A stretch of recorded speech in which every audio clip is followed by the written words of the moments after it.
Aqui no Egito, todos os preços, eles variam de região por região. Por exemplo, até a eletricidade. O meu bairro, a eletricidade ele é mais cara do que a eletricidade que a minha funcionária paga, lá na região onde ela mora. 1 quilo de tomate, por exemplo, aonde eu moro, custa 10 pounds o quilo. Um exemplo, tá? Lá na comunidade, em todas as comunidades, nas áreas, das regiões populares do Cairo, pode custar 5 pounds, metade do preço. E dependendo do lugar, quanto mais humilde for a comunidade, mais barateia o produto. Então, por exemplo, aqui no Egito, atualmente, o salário mínimo é de 4.000 pounds. 4.000 pounds, se for uma pessoa que mora num bairro mais caro, obviamente não vai dar para viver, porque, por exemplo, aqui aonde eu moro, os aluguéis, eles variam entre 30 e 60 mil pounds. E 30 mil pounds é um apartamento pequenininho, só que tem condomínio fechado, você tem segurança, você tem uma guarita que cada rua, cada quadrado desse compound tem um segurança. Claro, isso deixa mais caro porque você tem mais pessoas trabalhando ali para o seu bem-estar. Já nas comunidades não tem isso. Então, o que acontece? Os aluguéis são mais baratos. Com 4.000 pounds, se você vai pagar aluguel, pagar a escola de criança, cesta básica, não vou nem falar de coisas mais luxuosas para você comer não, cesta básica mesmo. 4.000 pounds não dá para viver. Você tem aqui no Egito, como no Brasil, você tem dentro de uma família, o pai trabalha, a mãe trabalha e os filhos quando vão crescendo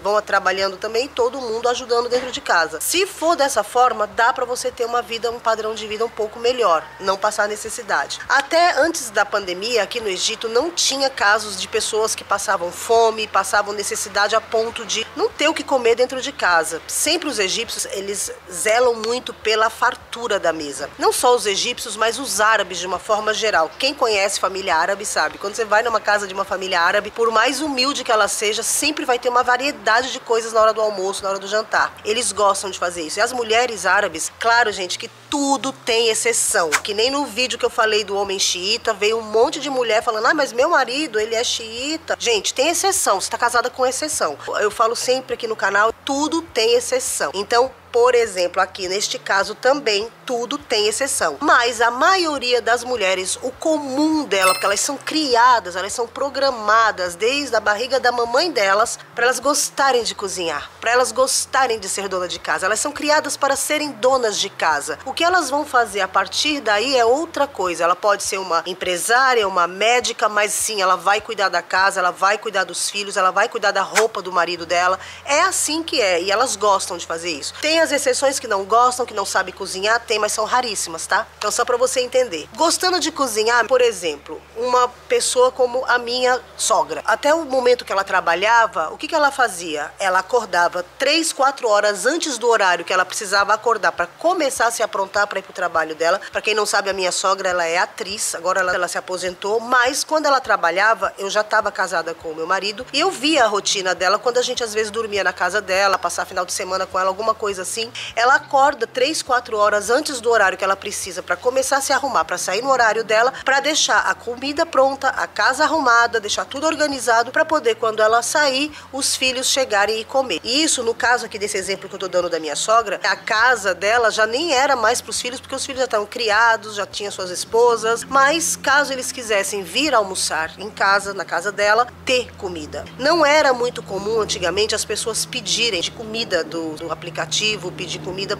de algum restaurante de fora, a não ser quando é uma data comemorativa ou um final de semana que ninguém quer cozinhar e aí se junta todo mundo, vamos comer uma pizza, sabe assim? Mas no geral é assim que funciona. E aí você vai falar assim pra mim, mas e o homem? O que ele vai fazer? Gente, tem homem que ajuda em casa. No Egito também tem, tá? O meu não ajuda, mas eu também não faço muita coisa. Vocês sabem disso, eu não cozinho pra ninguém aqui, eu cozinho pra mim. E agora, depois desses vídeos, não sei se ele viu os vídeos e entendeu que eu falava que ele não fazia nada. Agora, quando tem uma loucinha suja, ele vai lá e lava. Ele faz o arroz que a gente tá comendo, é ele que faz. Isso é uma conquista, tá? Oremos ao Senhor. Já não tenho mais essa função de ir lá fazer arroz. Sei que fazer arroz é super fácil. Explicando tudo isso, você entende que os 4.000 pounds não dá pra nada. Duas coisas que são importantes na vida dos egípcios, na família, além de pagar as coisas que são obrigatórias, tipo aluguel, eletricidade, água, gás. Aqui a gente usa o gás de rua, tá? Na maioria das casas, aqui é usado o gás de rua. Eu sou uma exceção, porque na minha casa é tudo elétrico, então nós não temos entrada de gás de rua, então a gente não paga gás. Mas aqui é baratinho a mensalidade do gás de rua, até mesmo para quem mora num bairro, sei lá, classe média alta. E o que é importante para as famílias egípcias? Os filhos e a comida. Por exemplo, se você tem filho na escola, vai ser sempre importante que esses filhos, independente da classe social, ele tenha os materiais escolares e as aulas particulares, porque aqui no Egito, sim, é muito usado o professor, você tem um professor particular que vem dar um reforço na casa. Então a mãe, mais uma vez aqui a função da mãe dentro da família, a mãe vem, senta e estuda com os filhos, ensina o dever de casa, e aí aquelas matérias que são um pouco mais fortes, tipo língua árabe, matemática, sei lá, depende de cada criança, depende de cada família, depende de cada situação, eles têm professores que dão o reforço. Geralmente, isso não é uma regra, mas geralmente é religião, língua árabe, porque dentro da aula de religião, automaticamente os professores dão aula de idioma árabe, porque a língua árabe, para quem não sabe, por exemplo, aqui no Egito a gente fala árabe, mas a gente fala dialeto egípcio. No Líbano, dialeto libanês. No Iraque, dialeto iraquiano, entendeu? Mas a gente tem um árabe universal que chama de árabe clássico, o árabe que você fala dentro do Alcorão, dentro da gramática árabe. E quando a gente vai falar de professores em casa, isso tem um custo. Então, isso também é tirado do salário mínimo. Em vista aos últimos acontecimentos que nós tivemos aqui no Egito, devido às últimas coisas que vocês já estão sabendo, o governo fez uma coisa muito legal, que ele fez um plano para aumentar o salário mínimo. Então, a partir de março de 2024, se você está assistindo esse vídeo em 2025, 3015, nós estamos no ano de 2024, e a partir de março, hoje é fevereiro, no dia que eu estou gravando esse vídeo, até a segunda quinzena de março, o salário vai aumentar para 6.000 pounds. 6.000 pounds são 2.000 a mais. Claro que isso vai ajudar muito a classe mais carente, mas isso ainda é pouco. Mas não tem mais o que fazer. E isso foi uma iniciativa do governo que foi muito legal. Claro que vocês sabem que aí entra todo num contexto econômico que eu não entendo. É óbvio que a gente está um país quebrado. Eu já falei no vídeo passado, para quem não assistiu o vídeo passado, eu vou deixar linkado aqui, que o pessoal tá se comovendo, fazendo vaquinha. Então, com essa iniciativa do governo, isso vai ajudar muito as pessoas que estão passando necessidade. Porque, como eu falei para vocês, antes da pandemia, nós não tínhamos casos de pessoas passando fome. Mas depois da pandemia, depois desse conflito do leste europeu, isso daí deu uma quebrada total na nossa economia. E aí, você começou a ter casos de pessoas que não tinham nada o que comer. E aí, o que o governo fez? Ele aumentou a quantidade de pães, porque o governo ele doa trigo e pão. Algumas vezes por semana, nas comunidades bem carentes, eles distribuem pão egípcio. E isso daí, antigamente até dava, era legal, daí bastava. Só que atualmente já não está bastando, porque como eu falei para vocês, a nossa economia está péssima. Então, atualmente a gente começou a ter casos de pessoas passando fome, em caso de miséria total. E quando a gente fala em miséria aqui no Egito, antigamente, você não tinha gente morrendo de fome, mas agora você tem pessoas passando fome. Ainda assim, existe uma consciência social aqui no Egito que é diferente do Ocidente. As pessoas aqui, automaticamente, elas alimentam as pessoas. Muitas pessoas saem na rua e começam a ver em bairros mais populares e ajudam. Dão dinheiro, dão comida, levam cesta básica, distribuem. E aí, claro, é mais fácil, por exemplo, no meu caso. No meu caso, eu tenho alguns funcionários e dentro do meu ciclo de funcionários, eu ajudo com cesta básica. E assim como eu faço, a minha vizinha faz, o vizinho do lado faz, as pessoas vão fazendo. Então, é mais ou menos assim que eles fazem aqui. Eles se juntam entre as comunidades ou, às vezes, as pessoas mesmo dentro da família e falam, vamos, gente, fazer aqui uma vaquinha, vamos juntar e comprar mantimento e distribuir em tal lugar. E muitas pessoas no Ramadã, o Ramadã isso é tradição aqui no Egito, que agora a gente está 3 semanas ou 4 semanas antes do Ramadã, se eu não me engano. E aí o que acontece? As famílias, as pessoas começam a juntar, fazer vaquinha entre elas para poder comprar cestas básicas, os mantimentos que são básicos para aquele mês do Ramadã e distribui para as famílias. Ou sai distribuindo na rua, bota os mantimentos no carro, a gente faz isso aqui em casa também.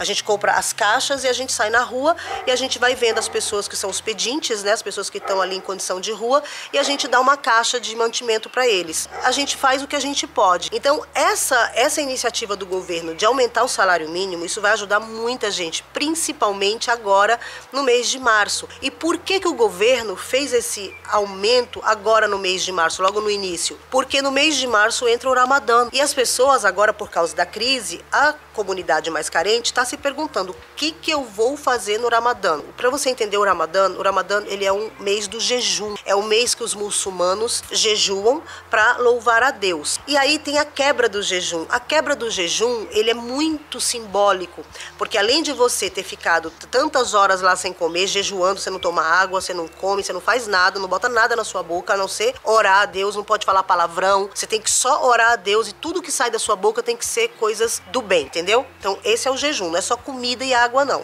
E os pensamentos, por isso que as pessoas que são mais religiosas, elas ficam o dia inteiro meditando, fazendo zikr, que chama zikr, que é você pegar um terço árabe e você ficar, aqui no Brasil vocês chamam de japamala, aqui a gente chama de sebha, e no Oriente Médio em geral chama-se de masbaha. Então, nesse mês, além disso tudo, eles também pegam e comem melhor. Então, uma pessoa que ela não tem condições de comprar carne todo dia, no Ramadã, eles já têm um dinheirinho ali reservado que eles vão comer carne os 30 dias do jejum. Então, essa forma que o governo achou de dar uma força, né, de dar uma ajuda para a população, isso foi muito bem-vinda, foi muito legal mesmo. E aí a gente pisca e aí eu estou aqui de noite, já fui pra academia, tomei banho, lavei os meus cabelitos, fiz uma escova lá no cabeleireiro Lelo, mas não cortei a franja porque ela tá presa aqui, porque, gente, tá no meu olho. Hoje, pra eu gravar o vídeo pra vocês, eu falei assim, gente, eu vou tirar esta franja dessa mulher da cara, porque não dá. Eu, editando os últimos vídeos, eu fiquei numa agonia vendo aquela franja no olho. Eu quero cortar, não vou cortar aqui assim, tipo Playmobil não, mas o que eu posso fazer? Eu posso cortar rente a sobrancelha. Vai ficar no mesmo efeito, mas não vai ficar pegando aqui dentro, porque, gente, eu não sei se ela cresceu ou se no dia, lá nos primeiros 3 dias, antes de eu lavar o cabelo, a franja tava meio côncava e aí ficava mais certinha, sabe? Mesmo certinha, ela tava aqui na pálpebra. Depois ela relaxou ou cresceu, ela tava aqui, ó, bem no comecinho dos meus cílios. Então,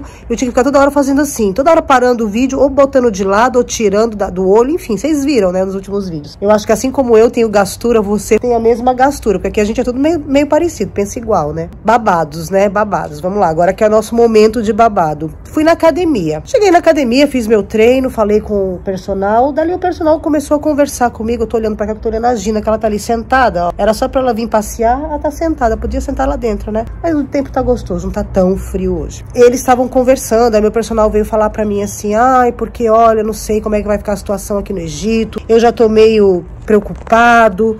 Eu falei, agora que você tá preocupado? Ele falou assim, eu acho que eu vou viajar. Falei, viajar, gente, ele é casado, ele tem 2 filhos, uma menina e um menino. A menina é pré-adolescente e o menino adolescente. Aí eu falei pra ele, você pensa em fazer o quê? Aí ele falou que tá pensando, pra variar, né, como os egípcios sempre, eles se programam ou pra ir pros Emirados ou pra Arábia Saudita.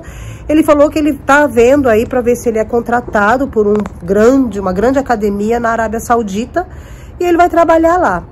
E depois eu quero falar pra vocês que a Arábia Saudita não é mais aquela Arábia Saudita fechada que a gente imaginava não, viu? Mas eu vou fazer um vídeo específico pra vocês falando sobre a Arábia Saudita. E aí, ele quer ir pra lá. Falei, você vai levar sua mulher, né? Ele falou assim, mas eu tenho que primeiro ir, ficar uns 6 meses, arrumar um apartamento, alugar as coisas, arrumar carro, escola pras crianças e depois eu levo eles. Nisso ele tava conversando, vieram mais 2 caras e começaram a falar também. Depois veio mais um personal e falou também. Uma das meninas que é personal, que sempre conversa comigo, também falou que ela gostaria, mas ela não pode, porque ela ainda não é casada, ela ainda mora na casa dos pais, os pais dependem dela, né, da contribuição na família, e que ela não pode sair do Egito. Então, se ela pudesse, ela sairia também. Esse filme eu já vi antes, tá? Lá na época da Primavera Árabe, muitos amigos que a gente tinha aqui no Egito foram embora. Inclusive, um deles, na época, aquele casal libanês. Lembra que eu contei pra vocês, um dos vídeos aqui dos costumes dos libaneses, da minha amiga libanesa, sem noção, que fica falando do botox, da raiz do cabelo. Bom, resolveu o que ela falou, né? Porque eu fui lá na hora, fui fazer meu cabelo. Bom, mas enfim, esse casal também Lá em 1900 com rolha, 2011, eles moravam aqui, foram embora e foram fazer as coisas dele pros lados de lá. Mas na época a gente não era amigo, não. Mas eles também foram em 2011, foram mudar, foram pro Líbano. Eles, no caso, eles foram pro Líbano, né? Não sei, trocaram 12 por meia dúzia, é assim que fala, né? Eu acho que é assim que fala. Bom, só sei que eles foram embora também. Nós tínhamos um amigo que era muito, muito, muito próximo da gente. Não vou falar o nome dele, né? Porque vai que ele vai ver esse vídeo aqui, porque às vezes ele assiste os vídeos aqui do canal. Hoje ele mora em Dubai. E ele era muito amigo nosso. Ele é até hoje, só que a gente não se vê mais porque ele nunca vem pra cá. E a gente, como vocês podem ver, a gente nunca viaja, né? Pra fora do Egito. E aí ele, na época da Primavera Árabe, ele também foi embora. E entre outros e outros e outros, foram todos embora. A maioria dos nossos amigos, que na verdade eram amigos, são até hoje amigos do Megid. Mas perdi eu o contato porque aqui não é igual no Ocidente, que quando é amigo de homem, assim, amigo do marido, e aí a mulher fica trocando mensagem. Não é assim, tá? Eles trocam mensagem com ele. Eu tinha o telefone quando eles moravam aqui para uma eventualidade, caso eles estivessem numa balada, e aí o telefone do Megid não funcionasse, o Megid com ele, sabe assim? Quando você vai entrar em contato com um amigo, porque o amigo tá com seu marido, assim. Mas fora isso, não pode falar, porque não é legal. Bom, assim, entendeu? É aquele telefone de suporte, que o marido da gente dá só pra suporte. Não, nunca foi proibido, tá? Só pra você entender, nunca foi proibido de eu ligar. Nunca falou assim, ó, não vai ficar ligando pros meus... Não, não. Mas eu nunca liguei, entendeu? Eu nunca peguei telefone desses caras e fiquei ligando pra eles pra conversar. Pra quê? O que eu tenho pra conversar? O que eu tenho em comum? Que papo, entendeu? Então não. Bom, então eu já vi esse filme antes. E aí eu falei pro meu personal, falei, poxa vida, você curou os meus joelhos, tá curando as minhas costas. Aí ele virou pra mim e me deu aquela frase icônica, né, maravilhosa. Ele falou assim, quem tá te curando e quem te cura é Deus. Eu só sou o veículo. E assim como eu sou usado por Deus como veículo pra exercitar os seus joelhos e te curar, Deus vai arrumar um outro veículo pra chegar até você. Ah, eu achei tão fofinho, gente, achei tão bonitinho. Aí eu falei pra ele, falei, mas eu não quero outro veículo, eu quero você me treinando. Ele, não se preocupa que se você ficar e eu vou treinar você e o Megid pelo aplicativo da academia, ou pela internet, ou pelo Skype, a gente dá um jeito, FaceTime, a gente dá um jeito. Falei, então tá, né? A gente dá um jeito. Tô aqui esperando o Boff chegar, o Boff ainda chegou. E Gina, ó lá, esperando o Megid mesmo, ó. Isso aí é esperando ele, tá, gente? Por isso que ela fica aqui, pra ficar observando. Falei pra ele, eu falei, ela cuida mais dele do que eu, mais dos horários, porque quando ele começa a atrasar, ela começa a xingar, começa a latir, assim. Muito engraçadinha ela, fofinha, tá bem melhor, graças a Deus. Bom, mas voltando aqui, o pessoal tá querendo já se organizar pra ir embora. E perguntando pra mim, né, nessa roda, porque era uma roda, dos caras tudo conversando. O Megid ainda não tinha chegado na academia, aí quando ele chegou, os caras na hora pegaram e falaram, Megid, vem cá. Meu, vocês dois são brasileiros. Aí o Megid falou, não, eu não sou, não conheço o Brasil e não tenho passaporte brasileiro. E aí os caras, eu não acredito, gente, olha só, tá vendo? Olha a carteirada. Os caras na hora olharam pra mim e falaram assim, Soraya, como assim vocês são casados há 100 anos e seu marido não tem passaporte brasileiro? Você não deu cidadania pra ele? Eu falei, não, ele nunca pediu. Aí o Megid falou assim, eu nunca pedi, nunca falei nada. Não, a gente nunca pensou nisso. Aí os caras, meu Deus, passaporte brasileiro, meu, vai tirar esse passaporte, você tá perdendo tempo, você é doido. Passaporte brasileiro, você entra em qualquer lugar.